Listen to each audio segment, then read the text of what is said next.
Well, thank you and good morning. Well, the new geopolitical agenda. If 50 months ago, when I took office, someone had called me, which is your new geopolitical agenda? For sure, I wouldn't have said, I'm going to have a pandemic, I'm going to have a war in Ukraine, I'm going to have a war in Gaza. Nothing of that was foreseen. So what's it going to be the new? I don't know. But let's talk about what we already have in face of us. Agenda is being shaped by events.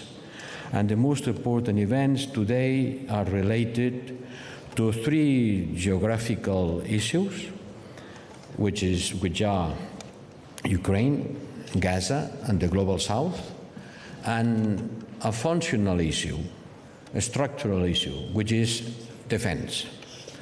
On the three geographical challenges, the first one, in Ukraine, we have to face three challenges. First, we have to continue supporting Ukraine militarily and economically more and quicker.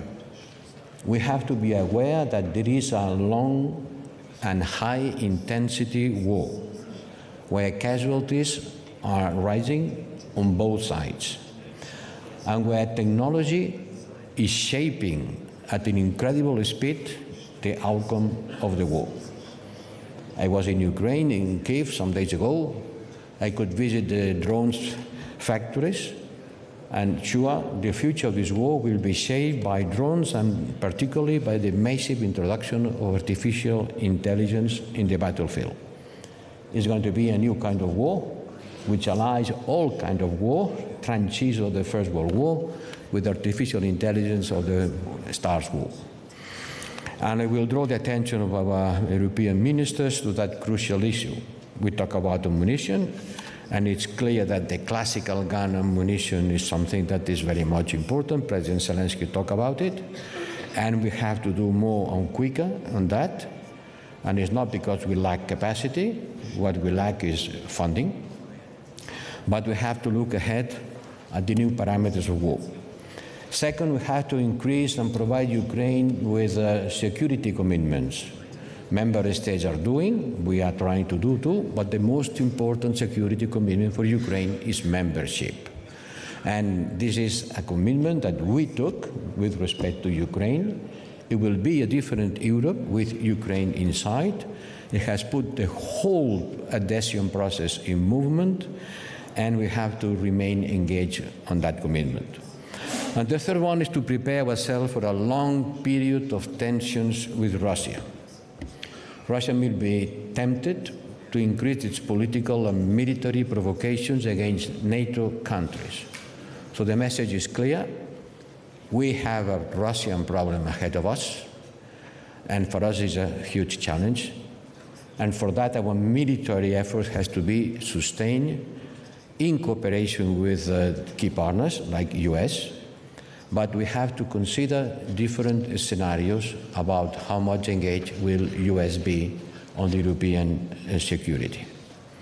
On the Middle East, we need to promote a political solution, a comprehensive one, which includes not only Gaza, but also the West Bank. We have been talking a lot, well, not so much about the situation in the Middle East. And I am surprised because everybody talks about ending the war in Gaza. Yes, we have to end the war in Gaza, but nobody has talked a lot about the West Bank. And the West Bank is the real obstacle for the two-state solution. The West Bank is boiling. The level of violence against the Palestinians has been increasing since the 7th of October. It was already very high before that. And if now UNRWA has to stop supporting the Palestinian people in the West Bank, we could be on the eve of a greater explosion.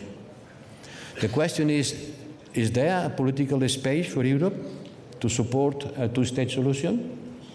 I think it is. But for that, we need to be more united. If we want to play a geopolitical role on this issue, we have to be more united, as we have been in the case of Ukraine, where with maybe the exception of a single country, our unity has been remarkable.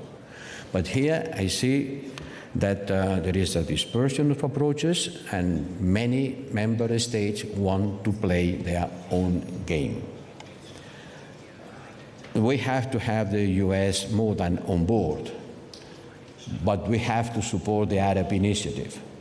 We have been discussing a lot with the Arabs, and we wait for a proposal from their side that we Europeans, we could support in order to make this two-state solution something implementable. We have been talking about it for 30 years, but not doing, I wouldn't say nothing, but almost nothing to make it a reality. And without it, it will not be peace in the Middle East. Without a clear prospect for the Palestinian people, it will not be peace in the Middle East, and the security of Israel will not be ensured just by military means. And the Global South, the third one, they have its own dynamic. But no doubt, the war in Ukraine and in Gaza has increased tremendously the political space of the Global South vis-à-vis to us. And we have to avoid the rest against the West. For Russia, this new geopolitical scenario has increased dramatically its stance since the beginning of the war in Gaza. And they are really taking good advantage of our mistakes. The blame about double standards is something that we need to address, and not only with nice words. It's clear that the wind is blowing against the West. Is blowing against us. And we have to win the battle of narrative. On the Middle East, on Ukraine, both wars are different reasons, different causes, but they are wars for the territory. We were told that the geography doesn't matter anymore. Yes, it matters. These wars are two classical wars for people fighting for the land. Many topics will emerge, but above these three challenges we will discuss. A single word about security and defense. 2 years ago, we launched the strategic compass. And I said Europe is in danger. Nobody paid a lot of attention. Now everybody's talking about it. Everybody's talking about security and defense commissioners, defense structures, defense procurements, defense industry. Rightly so. It's not too soon. We have been in a long period of silent disarmament in Europe. Silent, little by little. We have been losing military capacity. Our industry has been decreasing its capacity. Now it's increasing. In 1 year, 40% more. Not enough, but well, at least we are in the better pace. We are not going to be able to play a geopolitical role if we are not able to defend ourselves. And this starts by industry. Industry of defense is something important, but different of defense. Defense is an exclusive competence of member states. It's the member states who has an army. It's the member states who has the defense capacity. And we have to make them to work together better in order to have more interoperability and more coordination. And the capacity to launch missions altogether, not to have a European army, but being able to mobilize our, in plural, armies in order to face the challenges when we can do better together. During my mandate, I launched seven civilian and military missions of the common security and defense policy. My predecessor launched only one. Next Monday, we will launch another one to the Red Sea in order to give security to the navigation in these areas. So if we want to be a geopolitical player, we have to have the means. And the means starts by having a strong defense capacity, and it starts by having a strong defense industrial capacity. Thank you very much.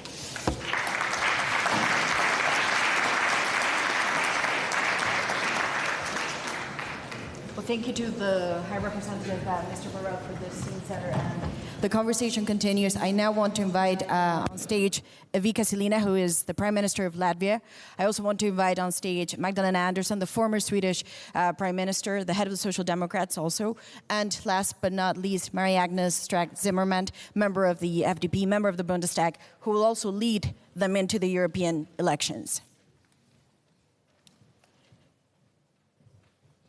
Well, thank you for the four of you. And my first question is to Mr. Borrell. You had a very, very challenging term. I'm not sure if that was what you expected when you took the job, but you also laid out the vision and the many challenges still to come. Do you believe the EU will have the capabilities, the funding, the political will to be able to be credible in all of these issues? Well,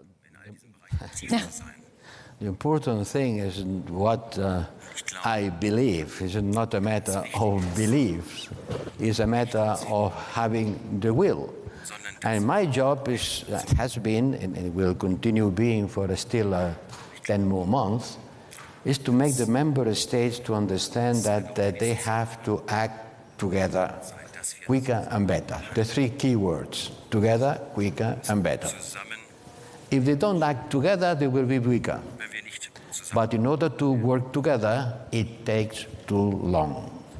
In order to make them to work together, it has to be procedures to be followed, unanimity to be reached, and all that takes time. So we have at the same time to be able to put the funding, to put the will, to change the procedures, and to understand that we are, and I don't think we understand, in a war situation.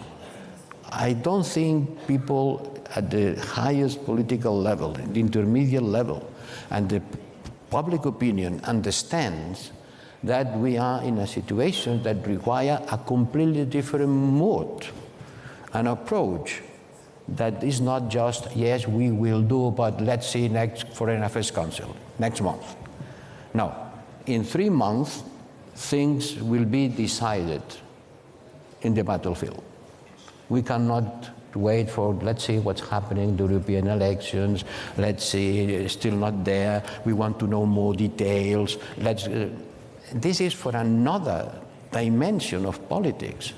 In the current situation, people have to be much more agile, much more committed, much more to the point.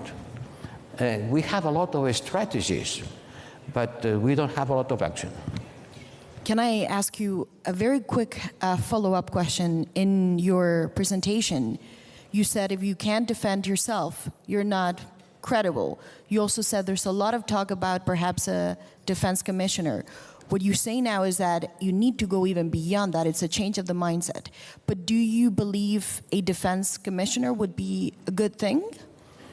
As I said before, defense is an exclusive competence of the member states. Would you understand to have a commissioner for foreign policy of the European Union? No. Why? Because foreign policy is a competence of the member states. But what I think is good to have is more action on the side of defense industry, and that it is the competence of the Commission, because industry is a sector of the economic activity, is a sector of the industry which has been marginalized. Until very little, our banks were saying, no, we cannot fund a defense project. Well, we cannot fund a defense project, are you crazy? So yes, we need to pay more attention from the Commission to the issue of defense industry. But don't simplify the words. One thing is defense industry, and another thing is defense. Defense industry, for sure. Defense alone will be against the treaty. Well, thank you for that. Now a question for Madame Silina. The Baltics, especially since the war started, you may be small in size, but your voice has grown hugely in the political debate in the EU. Strategically, what do you plan on doing with that new voice and this new power? We have raised our voice saying to Europe that we have to be fit. We are in Olympic Games every day. But to participate, we have to be really prepared, and we have to be fit and quick, because we understand that by neighbor, Russia, and other neighbors which other countries can see, we cannot just wait for another policy to be made. And what already Mr. Borrell said, military industry is one part of it. But to have military industry to be capable of different amounts of manufacturing, we need to have a strong political will, which can be said soon enough for the industry to be prepared to manufacture more, because we need to enlarge and to ensure that our deterrence is very, very strong. Because we need to be strong internally to act globally. Otherwise, we can lose ourselves in many discussions, but we can lose ourselves also in timing if we will not be fit soon enough. That's why we can just lead by example. Latvia has now spending 2.4% of GDP to our defense budget, and we are planning to spend 3% of our GDP.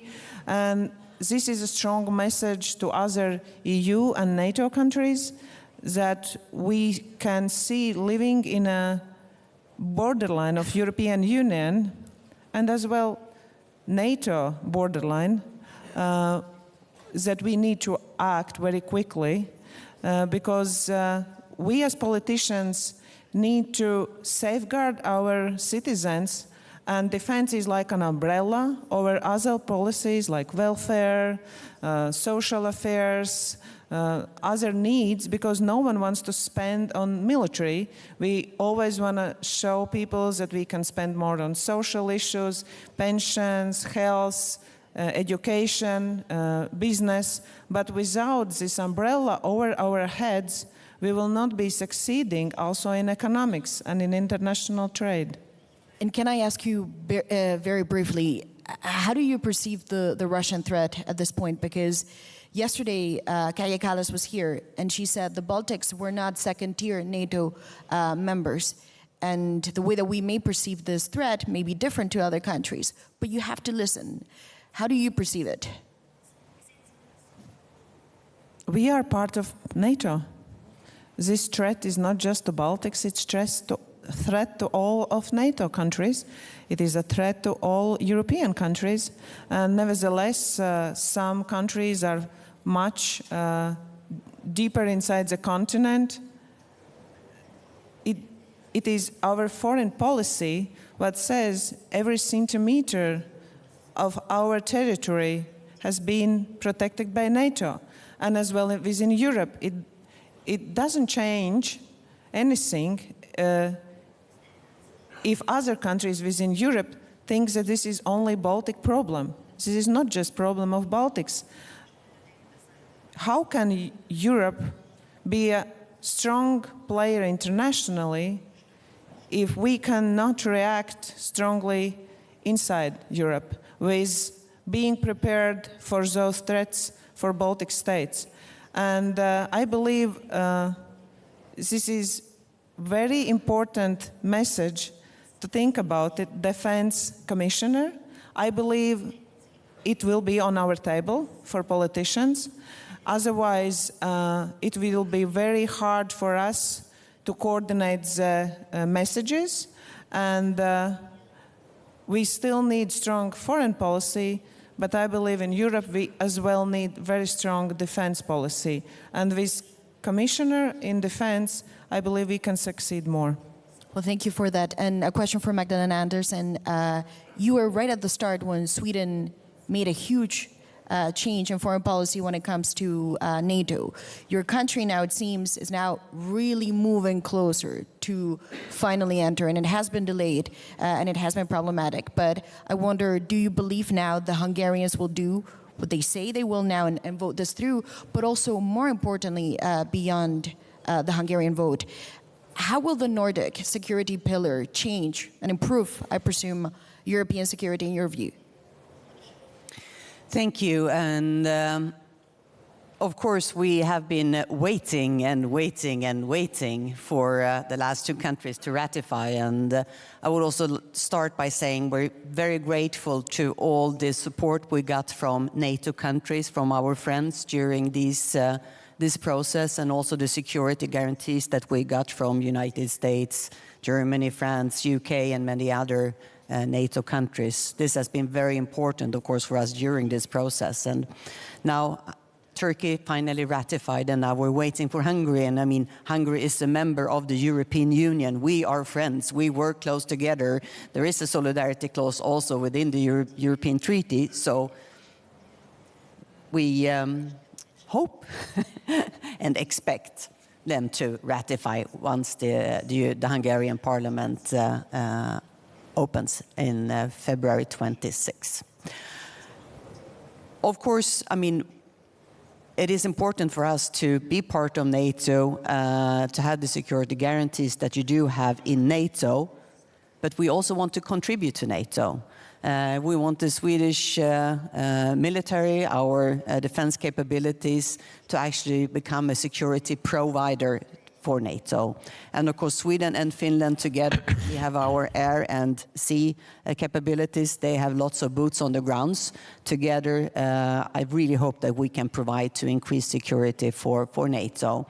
And of course, with all Nordic countries as part of NATO, NATO will be much stronger in the northern part of Europe. And this will be important because, as Josep, as you said, we are likely to have an antagonistic neighbor in Russia for a foreseeable future, and having a strong NATO within the Baltic Sea and in the northern part of Europe will be important. But most important of all is maybe what you said. We need to ramp up weapons and ammunition production in Europe. It's essential. You said it as well, Josep. We can talk about defense commissioners and lots of other things, but we have to act now when it comes to weapons and ammunition production. Things have done, it has happened things during the last 2 years. They are very good, but we have to do much, much, much more, because we cannot let Russia win this war in Ukraine. And am I to understand when you say this talk around the defense commissioner, the portfolio, what you say it's not relevant unless we show now that we can act on it? It would be empty talk if you're not able to back it up. Well, I mean, we can discuss a defense commissioner or not a defense commissioner. The most important thing right now is to make sure that the Ukrainian soldiers have the ammunition they need to fight the Russians. That's what we should be focusing on. Well, thank you for that. And I think in order for that to happen, we have to do more also we can just not expect our industry to do it. I mean, Russia has turned their economy into a war economy. We have to do more, like financial guarantees for companies coming from the countries of the European Union. Look, let's be practical and concrete. The European Defence Agency, which already exists, we don't have to wait for 1 year to create a new structure, has already created 60 frameworks for the member states to go to the industry and to put orders to buy ammunition.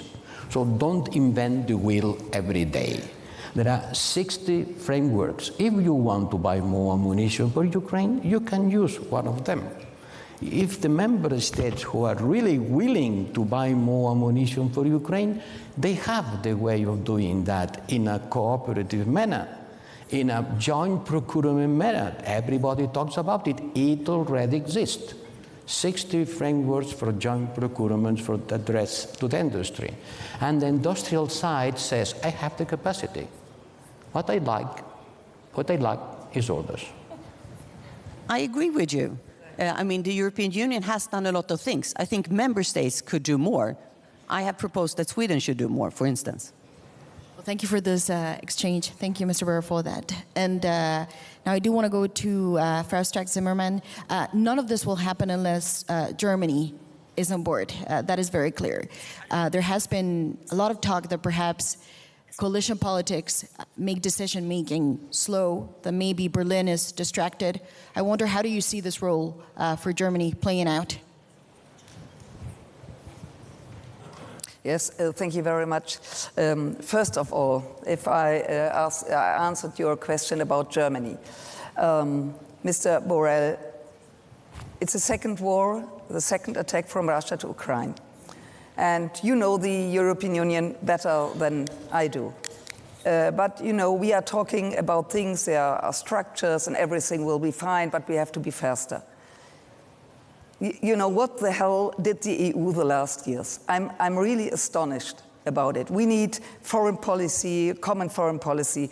We need really politic talking about security. We have this huge problem of taxonomy.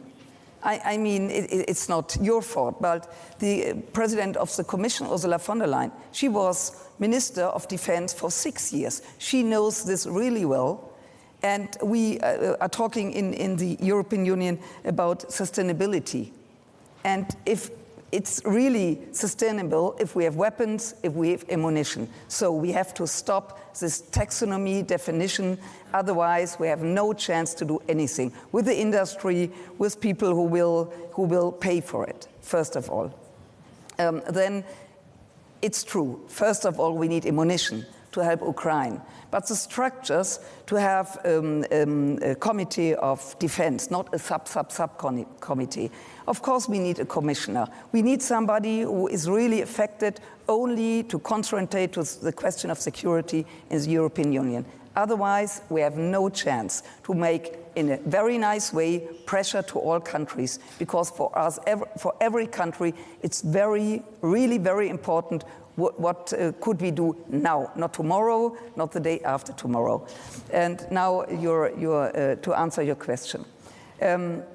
Yes, of course we have discussion in Germany. I mean, we are a democracy and we have discussion with 3 parties. But anyway, we did really a lot. We have the hard discussion about the Taurus, and we will continue to have this discussion because we could see 2 days ago Navalny was killed in Russia, and I would say, my colleagues and me of the Liberal Party would say, the right answer is to tell Putin, now we will send everything what we have, even also this Taurus. That's my and our opinion. So, but anyway, the truth is that Germany, we have always in Germany many discussions, it's very German, and if we do something, we do it very in a German way. So I could tell you that our army and everybody who is responsible to deliver weapons, really the best weapons we could deliver, we did it. And I know that Ukraine, I visited Ukraine several times, is very happy about it. So I think the question will be that if we do it in Germany, we have to talk to our colleagues in France, in Italy, name it. That every country has to do more in the European Union. It's not a question of bilateral. It's a question to do it together. And yes, Germany, if you compare it with other countries, we could do more, and we will do it, and it's absolutely no doubt. And I think we could go forward with other countries, but I think we are on the good way. But anyway, we have to be faster, faster, faster. There's definitely no doubt about it. Can I ask you, if you allow me, very briefly, you mentioned the Taurus for Ukraine. Many here believe the best sign of leadership for Germany would be to send them. The German Chancellor was here yesterday. He did not give any indication in terms of a timeline. When is this going to get finally pushed over the line? Are you confident it can happen?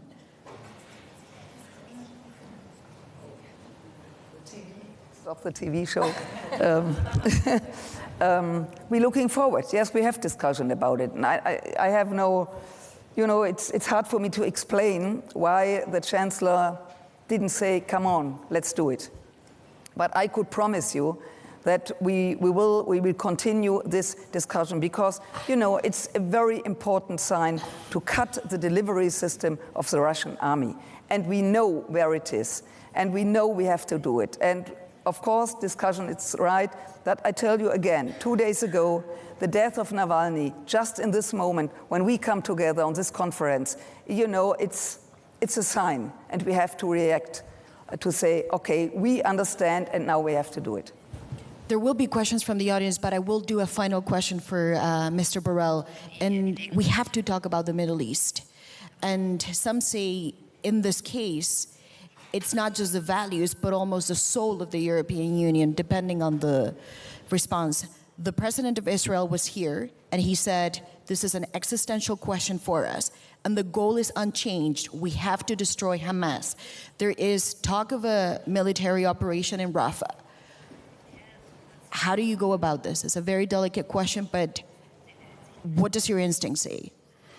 Allow me to say first that maybe we should put into value what we have done for Ukraine. We can be self-criticism, but please don't dismiss what we have done for Ukraine. The unity has been remarkable. We mobilized the European Peace Facility for the first time in our history to provide arms to a country at war. We have spent from our pockets, bilateral and member states, 28 billion of military support to Ukraine. And civilian plus military, it reaches 90 billion, more than the US. So I am ready to be self-criticism, and I don't want to say one country does more than other. But my job is to try to make them to work together and to put into value what we do.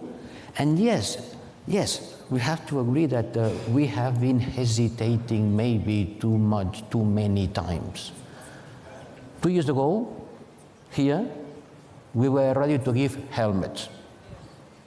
Now we are giving F-16, but 2 years later. And every time we discuss about giving a new type of arms, someone was hesitating. Oh, no, come on. We are not going to give them Leopards. It will be an escalation in the war. At the end, we give Leopards. Oh, no, we are not going to give them Patriots. It will be an escalation of the war. At the end, we give Patriots. Oh, no, we are not going to give them fighters. At the end, we are going to give fighters. Had we taken this decision quicker, maybe the war would have been different. But in spite of all, I think we have done a lot to support Ukraine. My only call is to do more and quicker, but not to dismiss what we have already done. About Gaza. But it's not enough, sir. It's not enough. Have I said it enough? No. And 10 minutes ago, you said we need more time. We need more time because we have no time. I think there is no doubt. So we have to be very clear and very fast. Be as much as you can. I will accompany you. So about Gaza, look, Hamas is an idea, and you don't kill an idea. The only way of killing an idea is to propose a better one. It's a bad idea, but it's an idea. Many years ago, they said that we're going to destroy Hezbollah. Hezbollah is still there. So I don't think that you can kill an idea. You have to provide an alternative, which is better. And certainly the only alternative is not to destroy Israel, as Hamas wants to do, but to make Israel and Palestine living side by side in peace and common security. And this will not be reached only by military means. I've been repeating once and again.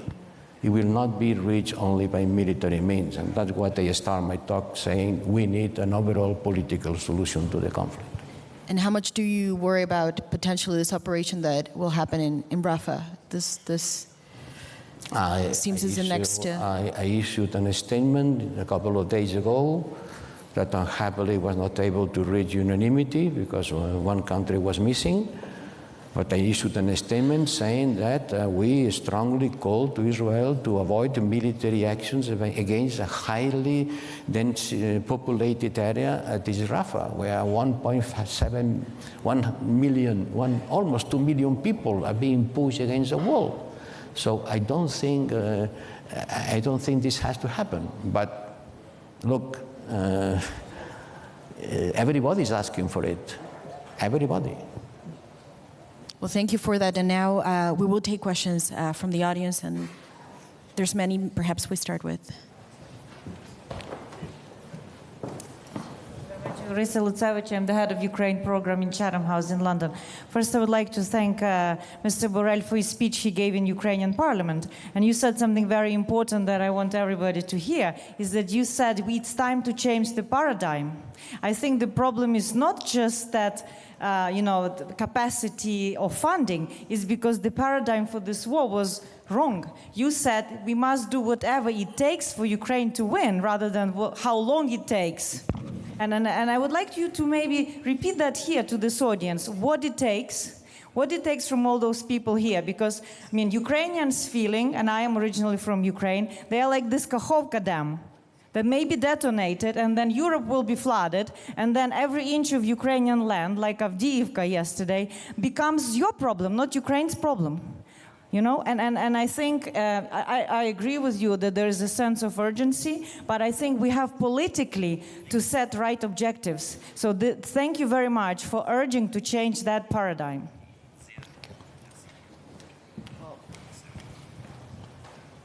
We will perhaps put them, yes. Yes. Thank you. Alexei Goncharenko, member of the Parliament of Ukraine. First of all, I want to thank all of you. Last time we met with Mr. Borrell was train to Kiev. So you're doing this maybe more often than any other train in your life. So that is very important. We are thankful. But we are speaking about agenda and pinning the agenda. Maybe it's time just to say clearly, we need to defeat Russia. Not anything else, to defeat Russia. Because when you're saying we did a lot, yes, you did a lot, but I just will give an analogy. Somebody, criminal, is knifing a victim. Victim is bleeding. You are standing, saying, I will stand with you. I will put bandages on all your wounds. You're putting 1, 2, 3, 10, 20, 30. But maybe it's time just to stop the criminal and to take the knife from criminal and to put it to the prison. Thank you. Is the West scared of a Russian defeat? That's what he says, basically. I don't think the West is scared, but I believe they don't know how the Russia will react. And for us, we share the same historical views with Ukrainians, and we know that Russia will be defeated only when we will show our strength, our capabilities to react, our capabilities to be strong military, and any diplomatic disputes will not be the ones who will resolve the situation with Ukraine. So I believe we really need to be more faster, bolder in our decisions. And yes, I agree that those decisions we made to start the accession and enlargement with Ukraine and Moldova and Georgia, on these decisions politically made were bold enough. Because next decision was financial aid to Ukraine, which was very much needed. And yes, we have done a lot, but still, we are discussing what we still need, because Russia is not losing enough, and Ukraine is not winning enough. That's why we are looking how we can change our probably mindsets, and I agree, paradigms, which has been on the table recent years, that we are losing our military capabilities, that we could say politically, yes, to industries, do more. We will not change our mindset in next year, and that's probably the message I, as a politician, must say to my country and to European countries as well. The long contracts. We have a question from Natalie. Yeah, thank you. Thank you very much for what you just said. Yes, we did a lot, and I have to praise Josep Borrell for pushing hard from the first day with the European Peace Facility. Yes. But no, we are not doing enough. So nice words is one thing, but solutions is more important. So my suggestion would be to focus on unlocking where we are blocked now. And where we are blocked now is cash, is money. And our industry needs orders. And our governments are not giving as much orders as needed for Ukraine. We know it.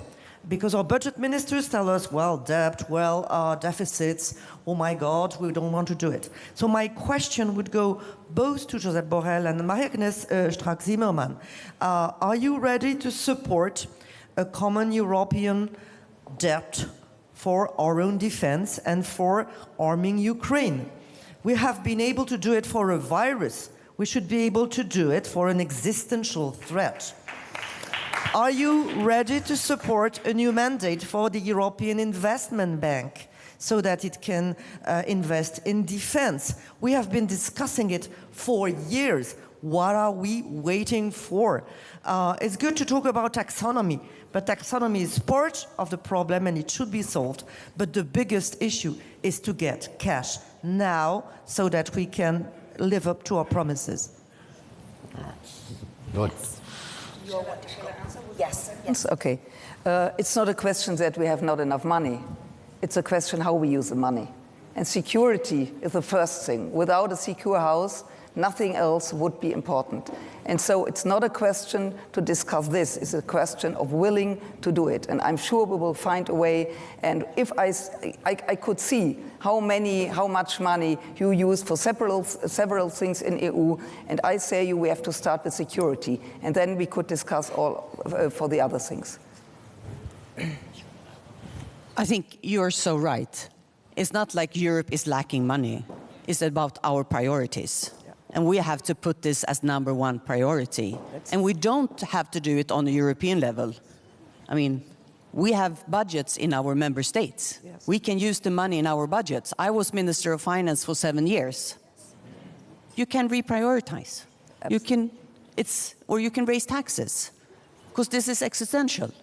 And we can sit hours in Europe to discuss if we should have some kind of borrowing facilities to support, to make orders to our defense industry, or we just go home to our ministries of finance and make sure that we get the money, get the money there, because it is possible, and just put on the orders. And you don't have to pay them right now, so you can take it in next year's budget or the year after that if you make a financial guarantee to the companies. It is possible to do.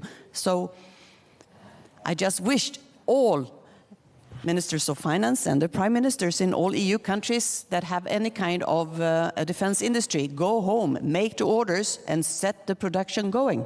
And in Germany we did it. Our finance minister is very clear in this question, just for you to know. Thank you for this. We're over time, but there are 2 more questions. If you allow me, I will take them. Thanks a lot. My name is Lisa Yasko, member of Ukraine Parliament, and I want to ask you a question about Europe. We in Ukraine are very much worried about Europe. For many, many years, all our revolutions are about Europe, about European identity. But when I'm in Europe, I'm very scared that there is no strategy to preserve stability of Europe and European identity. And Russia, while we are talking here, is using the time to undermine the stability inside many European countries and to spread disinformation. My question is, what is the timeline, the time frame and the strategy to tackle this very big threat? Because we don't have time in that as well.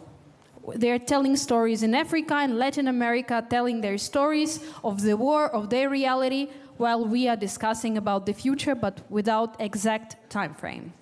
Thank you.